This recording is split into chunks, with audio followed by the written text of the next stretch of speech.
Hey y'all.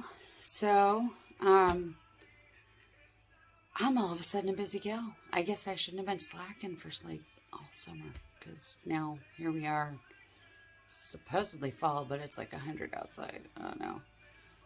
But back to work on Royals, and that will be Binge Book Season 2, hopefully out this December. Fingers crossed, as long as I don't start slacking again. Anyways, also got Travis Manion 5K coming up. If cell phone signal is at all possible, which anybody that lives in Oregon, has been to Oregon, or has done some research before planning to visit Oregon, you will find out a lot of people come here because we have huge stretches of area that no signal. So you want to go off the grid, there you go.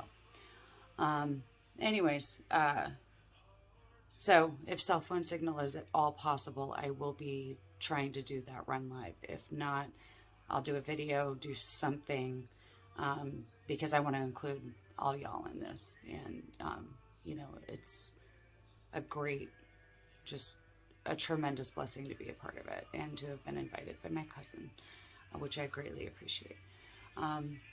This, I'm putting out 5 videos that should be following this, hopefully. And they're all titled Miss Janie. It was actually, this is part of my storyteller segment. I'm actually introducing the story that inspired the first books that I published. Actually, the first 4 books that I published were set, and they were called Symbolic Bonds. And it's about a family. It's humorous. There's Viking heritage, just a lot of information in there, as well as some supernatural things. Very light, so it's all ages.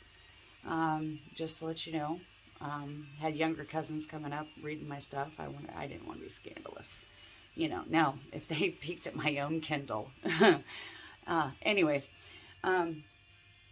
So Miss Janie was my inspiration.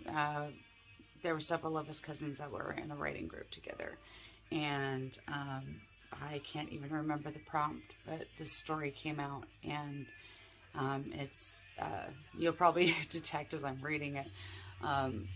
There's a lot of stammering, and I was quite nervous because this is a very, very special story based around the character of a person that I knew in this life that was very, very important to me. Later on in Symbolic Bonds, she is the unfortunately deceased matriarch of this family that still acts like she's alive, running everything. But it's cool. And there's a part in the first video where I'm reading the Miss Janie story, and we giggle, and she's talking about them not being that ordinary, and giggles and says, that's a story for another night. That's where Symbolic Bonds comes from. So at the tail end of this, I'm giving you an intro into the books themselves. They're in their 2nd edition because I am now getting close. I'm past 6 years of independent authors. So my 5th year, which was last year, Symbolic Bonds came out in 2nd edition, as well as The Immortal Chronicles of Queen Kara and The Woods. Also, if you want to make the full circle of the 5 years and what I accomplished in that time, the Symbolic Bonds is based on a family. There's a ship involved. I don't want to give too much away. The cousin shorts at the end, there's a bonus story if you get the smash up, just so you know if you're interested in the love story element of it, and extra traveling that didn't involve a boat. That would be fun. Anyways, So I'm putting those out. Check out Miss Janie episodes 1 through 5 or parts 1 through 5. You know how complicated it is trying to fit stuff in. So, and I've got clips to intro symbolic bonds, and hopefully I can pause once in a while and do something goofy for you like that. All right. See y'all soon. Bye.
Summers had always been suffocating in our little cabin in the woods.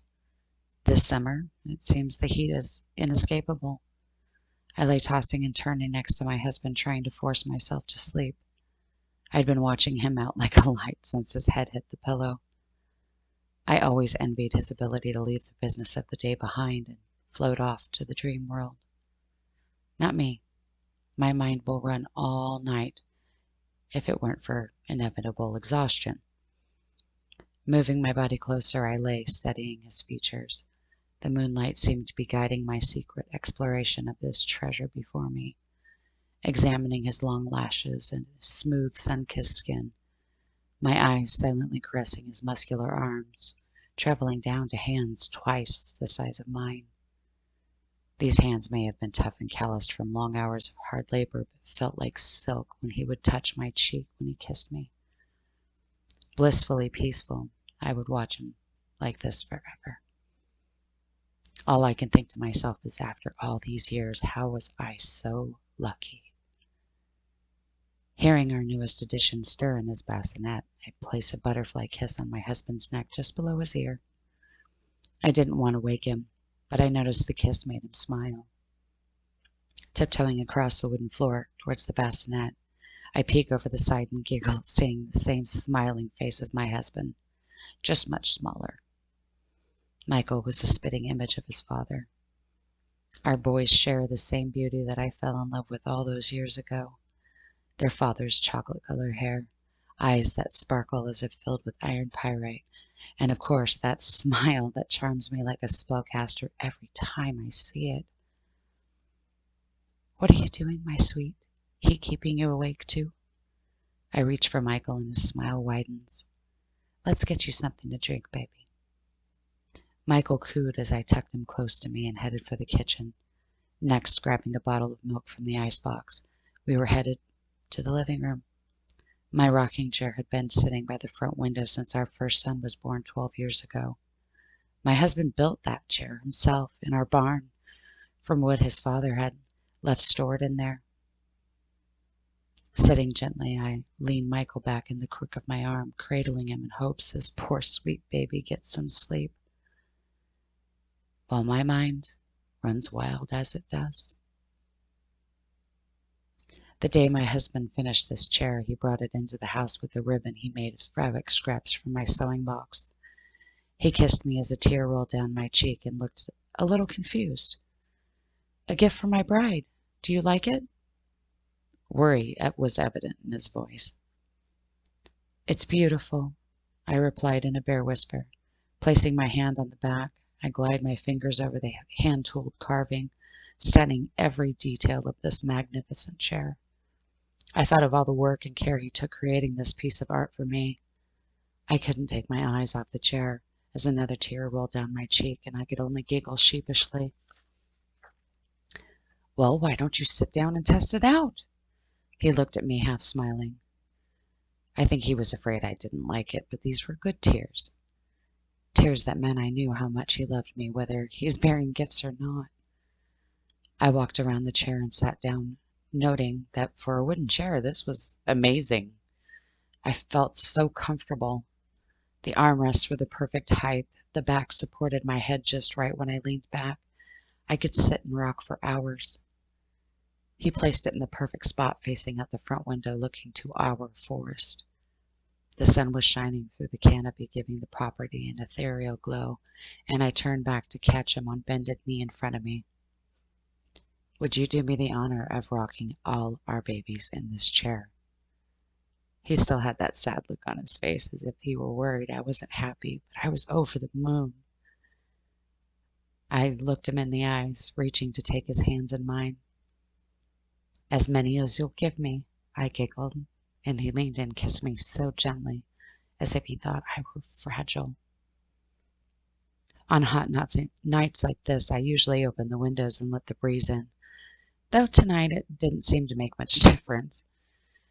I sat holding Michael while he drank his milk, his tiny fingers wrapped tightly, clutching his bottle, and he seemed comforted by the coolness. I looked into his wonderful eyes and began to whisper softly as we rocked in our chair, offering the same life lessons and wisdom I gave his brothers before. When I say, I have many things to teach you in this life, little one. For tonight, I want to teach you about love. Listen close now, because this is valuable information. There is immense love in this family. I don't mean just with those under this roof. I also include our extended family and dear friends. I've seen many things, both good and bad, but one thing I've learned in my life is that you'll always stay on the path of good, as long as you keep love in your heart. Love will always lead you to the heavenly light. When you're having your darkest days, remember you are loved. You'll learn, as in many families, there is always good and bad times. We may disagree, we will not always get our way, and we have burdens to bear that may seem too much to handle at times. However, at our roots, the core of this family, there is always someone to turn to. There was someone to talk through the disagreements and help reach a compromise because of that love. What's most important, my baby, is that is all possible through our devotion to each other, memories of our shared life together, and the love we have for one another. Remember that, my son, and you will always know peace. Michael's eyelids appear heavy as I gaze upon his amazing, sweet face, wondering what the future holds for our family. My husband and I have been able to live an amazing life together. We have a house full of wonderful boys and have created our own nest in this giant forest. To some it may seem modest or too ordinary, but to me, I would not want to be anywhere else. If I think about it, we aren't that ordinary either. But that's a story for another night. As Michael drips off to sleep, I look out the front window contemplating. It must be a full moon tonight. Through the treetops above, light is streaming down to the ground, and I am reminded of the heavenly light I mentioned and saw myself all those years ago. All I can do is smile, reminiscing, and noting to myself, my, how time flies.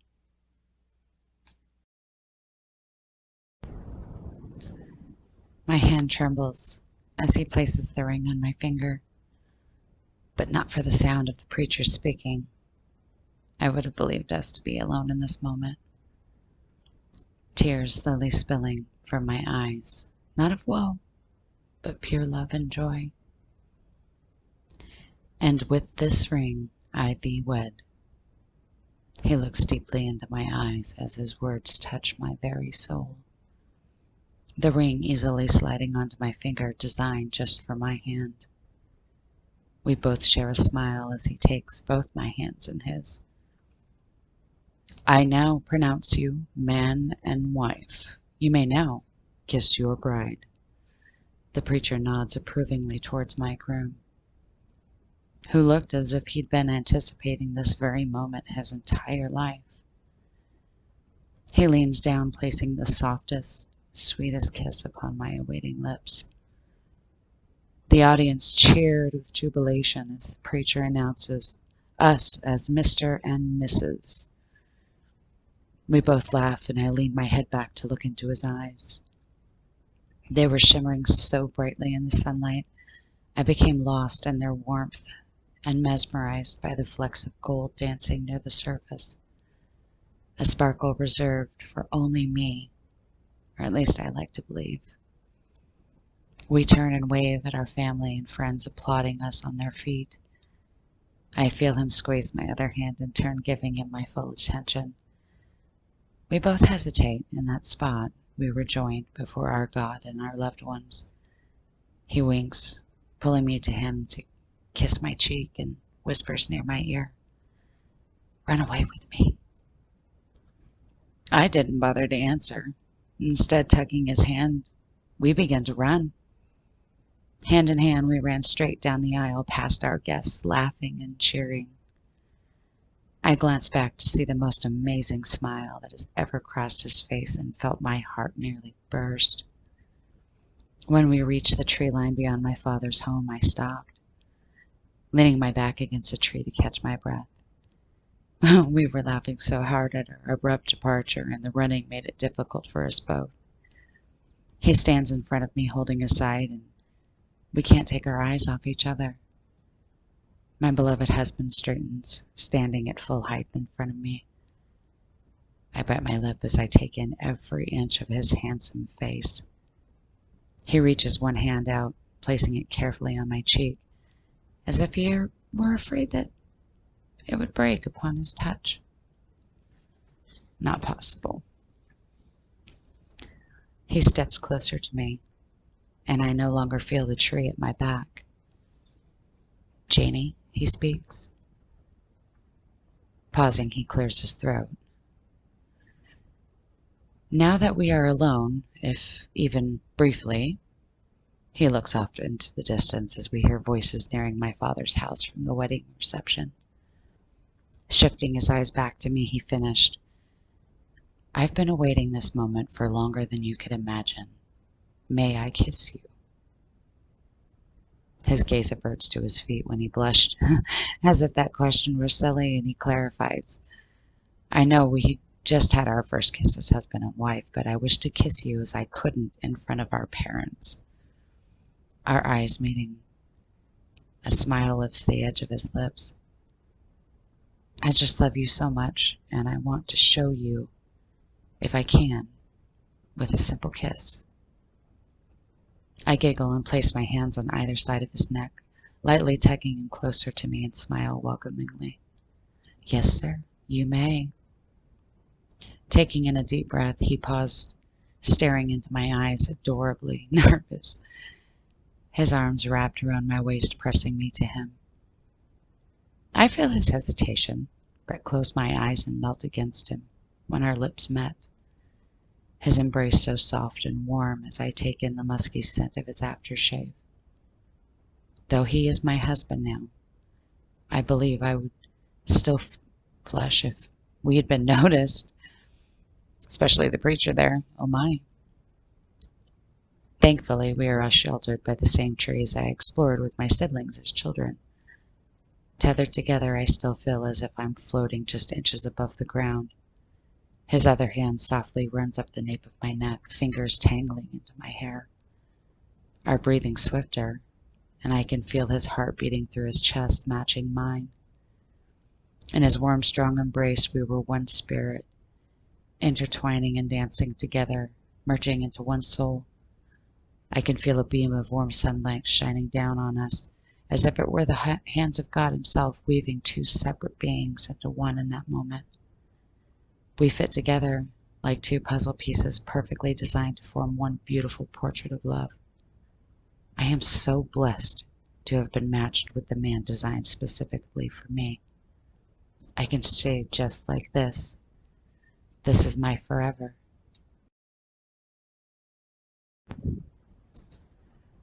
Later that same afternoon, our wedding reception in full swing, our guests chatting and laughing while soft music was filling the air. My father walked over to us while we were taking a break from dancing at a small quiet table off to the side of the party. "I have a gift for the pair of you, but I couldn't carry it over. How about you two follow me and I'll show you?" He smiles. "Oh, Dad, but you've already done so much for us. You didn't have to get us anything." I was trying to not sound disrespectful or argumentative, but it's true, and I know my father would hand us the moon from the heavens if he could. Looking towards my fresh-faced groom, Father winks and nods. "I know, but I wanted to. Don't worry, I had lots of help." Beckoning us now with his hands, he tips his head as if he's pointing down this trail, a new trail, and he says, "Follow me." We walk towards the forest that covers most of the property. The canopy above, once you entered, could fool you into thinking it was night at times. You knew it was still day if the sunlight peeked through and actually reached spots on the forest floor. Father guided us down a newly cleared dirt path that ended before a single-story cabin, similar in size and design as my father's. I stopped in my tracks, surprised, and note, I don't remember seeing this here before. What is this, Dad?" He turns and smiles with a tear forming in his eye. "I may have had to give you away today, but I'm not ready to let you go run off on me entirely. I know that young man holding your hand will provide well for you. He's a good, trustworthy young man. He's strong, smart, and an incredibly hard worker. I know because he spent the last several months proving it to me." Father looks down at his feet and continues, "You'll probably start a family after a bit, and I think it's best if you both are close to us all, just in case." His voice trailed off into a long pause before he admits, "Fine, it's me. I need you too close. I'm not missing a second of anything. Especially once those grandbabies start showing up. No pressure. So take your time and start a family when you both are ready. But, so you know, I'm ready."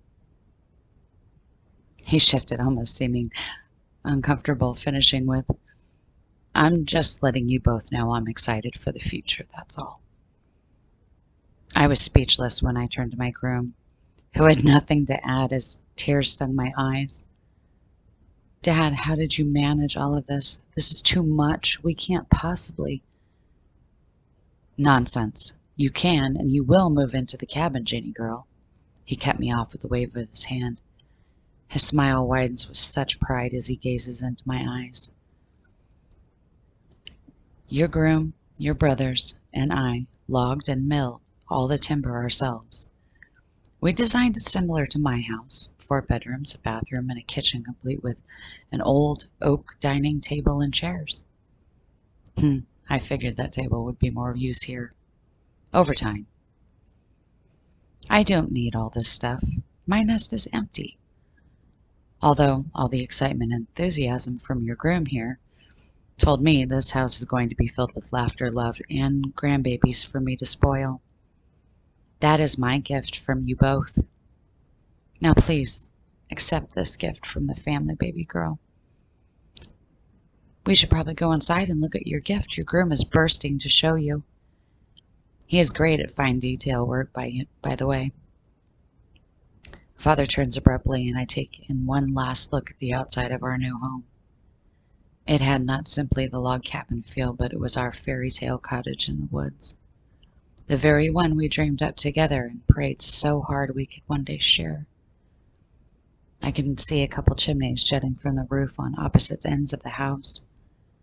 Together, we walk up the couple steps to the large covered porch that looked out at the woods and the pathway we just traveled. One at a time, we stepped through the front doors. My God, it's breathtaking. My groom and father behind me as we enter the enormous living room with a huge brick fireplace, windows on either side, and a beautiful mantel stretched between. I couldn't help but walk over and put my hands on that mantel, running my fingers across the hand carvings in the wood. I could feel the love in each mark the tools made.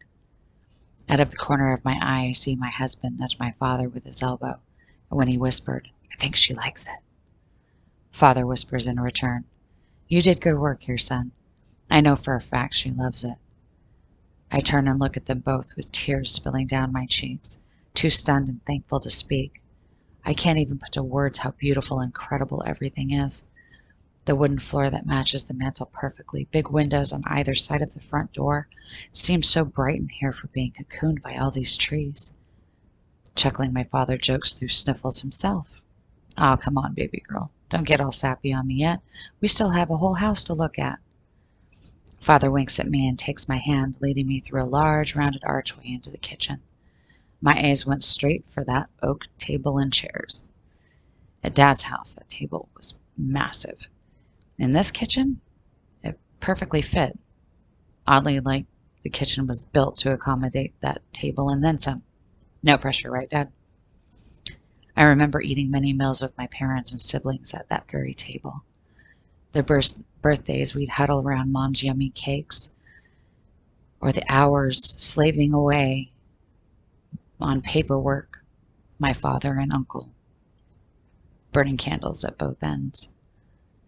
Behind the table are two large windows, spaced evenly apart, sunbeam shining through across the freshly varnished tabletop. I had to turn slowly in a circle, taking in the entire layout of this magnificent room. A large pantry cabinet filled one wall. The detail on the doors and trim made it look more like an armoire for a king than a simple pantry. So beautiful. On the opposite wall was a countertop with a sink in the middle, cabinets stretched out both above and below, everything complete with the same attention to detail as the pantry. There's a stove off to the far right of the counter. A few feet over near the door is the icebox. I couldn't help myself and began opening all the cabinets, just excited as a child, peeking into drawers, seeing silverware, cooking utensils, dish towels, everything. I walk over to the pantry, opening the doors, finding it was completely stocked too. All I could do was furrow my brow and look at my father, and he answered my silent question. "Oh yes, we wanted to make sure everything was move-in ready. Your brothers brought over your boxes from the house today while you and your sisters were getting ready for the wedding." My husband pipes up. "I've been sneaking my stuff over here for the last couple weeks. I'm ready to move in when you are. Everything else is in our bedroom. Let's go take a look. All the bedrooms are down the hall past the living room." I'd been so excited I'd never even noticed a hallway when we initially walked through. We go out, back out the archway, and I look left down a, sure enough, long hallway. Ah, wait a minute. That other fireplace must be in our room. That's rather romantic. As I walk down the hallway, I look through each open doorway to get familiar with the layout. One bedroom and a bathroom on one side. To my right are the other two bedrooms. The hallway stopped at a closed door. I glanced back at my husband and father, both wearing beaming, prideful grins, encouraging me to continue. I turned back and glide the door open to reveal the largest bedroom I have ever seen. On the back wall is a massive bed. They had hung sheer curtains all the way around, like the princess beds my sisters and I used to dream of. Windows on each side with sheer curtains and handmade valances draped over the top.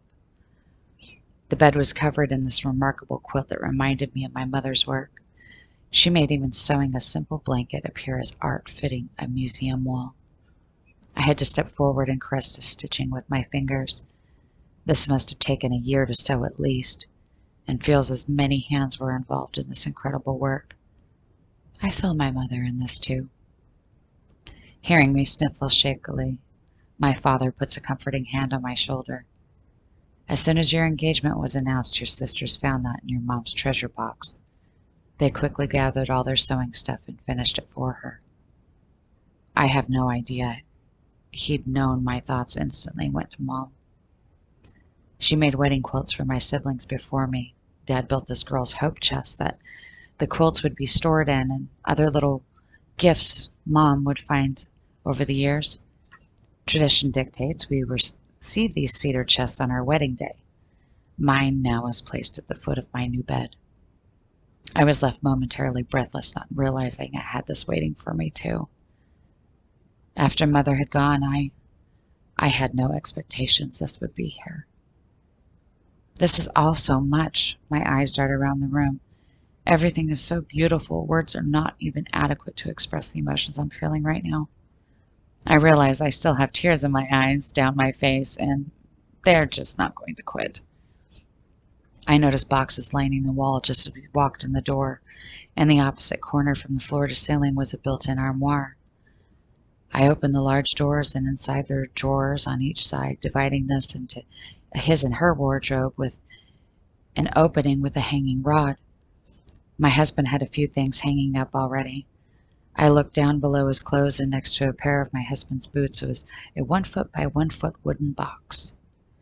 Curious, of course, I opened the lid to see a tray with dividers and noticed my sisters kindly put my jewelry in here already. I see a looped string on each side of the tray, so I grab them and pull up gently. It slid out easily, and I set the tray off to the side. Leaning closer to peer inside, sifting through the treasures, I found a memento my groom saved. A piece of paper that I took out to examine. I recognized the program from a play we attended with his family. His sister was performing that night in our little town theater. A tiny purple dried flower fell from inside, and I caught it before it hit the floor. My eyes moved to my husband next to me when he says, "That's the flower I picked for you when I walked you into town. I remember when you trimmed the stem and put it in your hair.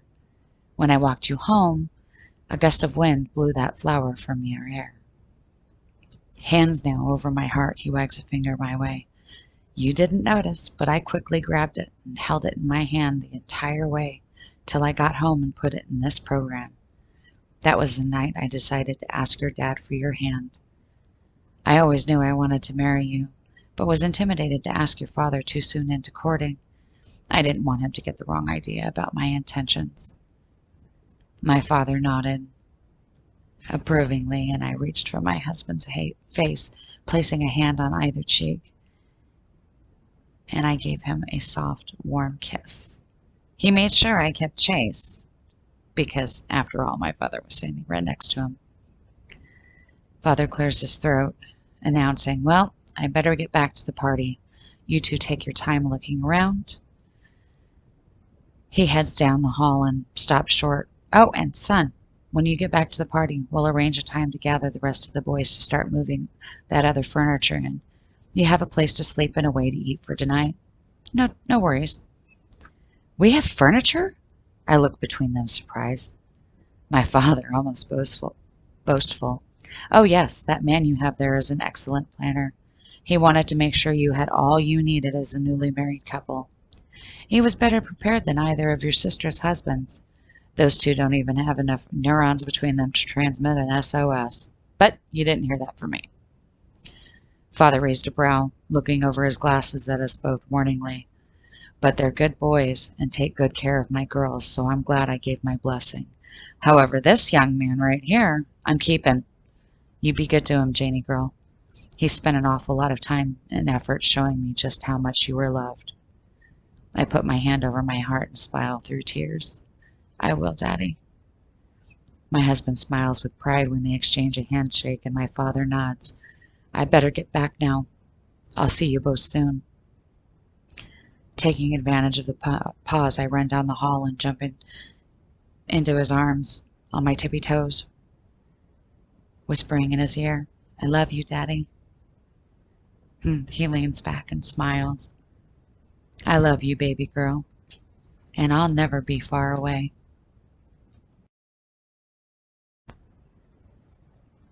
Michael, still cradled in my arms, suckling his bottle, so I allowed myself to continue this trip down memory lane, actually set off by my father's last words, "I'll never be far."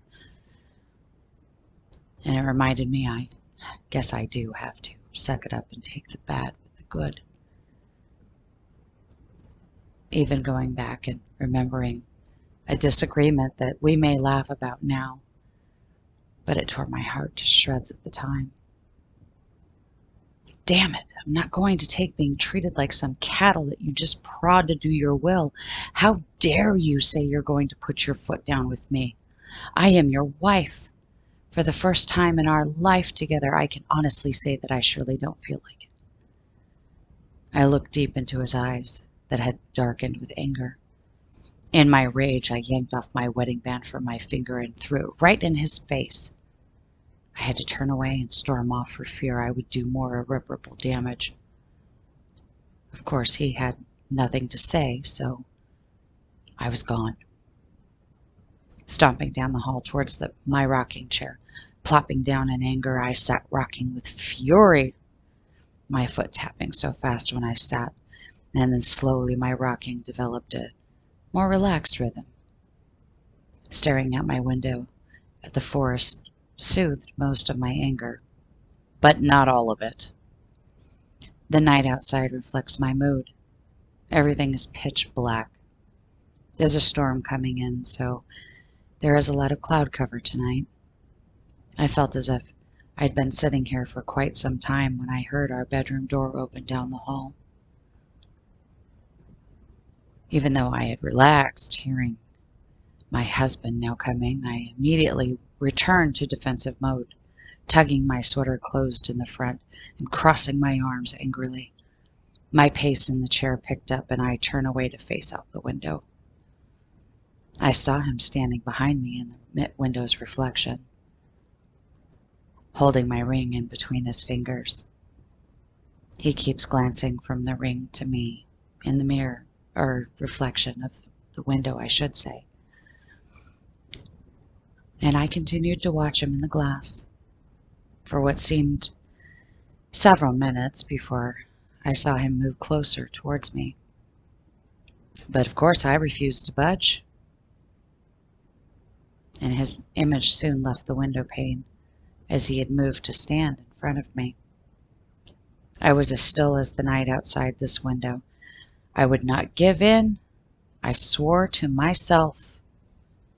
My beloved cleared his throat and then sounded as if he'd wished to speak, but then he stopped himself.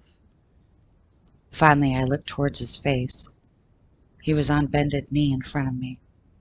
I was looking directly into his shimmering eyes, the eyes I fell in love with and deeper every day. He clears his throat again and then reached for my left hand.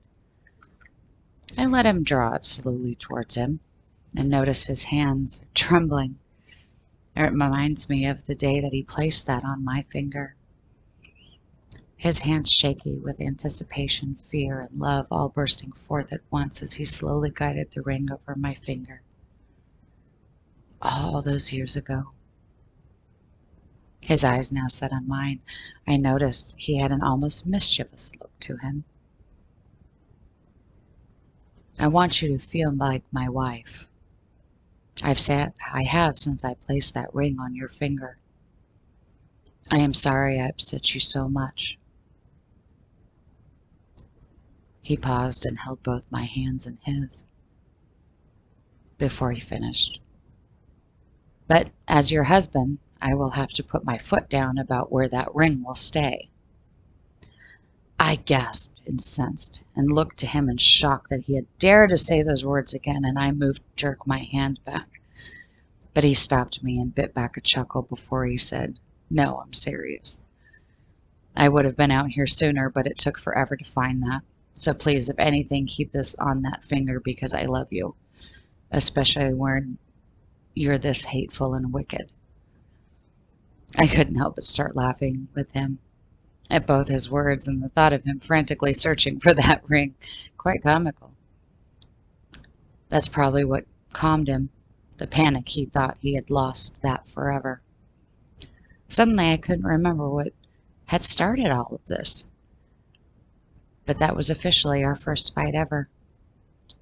I mean, we had disagreements, but have always been quick to compromise. I leaned forward, catching his face with my hands. You bet I caved, saying to my beloved, I can't stay mad at you with that logic. He leaned in and hugged me so tight as we laughed in each other's arms. Then we kissed, all the way back to our bedroom. He did love me, even wicked and hateful. Mm-hmm. We have so many memories here together. If it wasn't so late tonight, I might have paced my walk down memory lane to more of a stroll than brief pictures of the past. Standing from my rocking chair, I reached to close the window. Then I carried Michael with me to the kitchen and put his bottle in the sink, wiping his mouth where the milk had drained out the sides when he had drifted off. I walked back to the bedroom, kissed his forehead, and placed him in his bassinet before turning towards the bed myself. Following where the moonlight led me, I slid into bed next to my husband and wrapped my arms around his waist. I was being careful not to wake him, or so I thought. I rest my head on the pillow and close my eyes, hoping sleep will find me soon, but startle hearing a chuckle rumble in his throat. You know, that's why it's so easy for me to fall asleep, he whispers. What? I questioned softly, kind of surprised actually. I always remember how much you love me, so I am always at peace. Has he been awake and listening this entire time? Wait, maybe he can read my very soul. Snuggling in closer, he turns to his side, wrapping his arms around me as I place my cheek on his chest. He kissed the top of my head as I hear his heart skip a beat in my ear and reply to this dear man. I do love you. Forever. I think this will be my best night's sleep in a long time.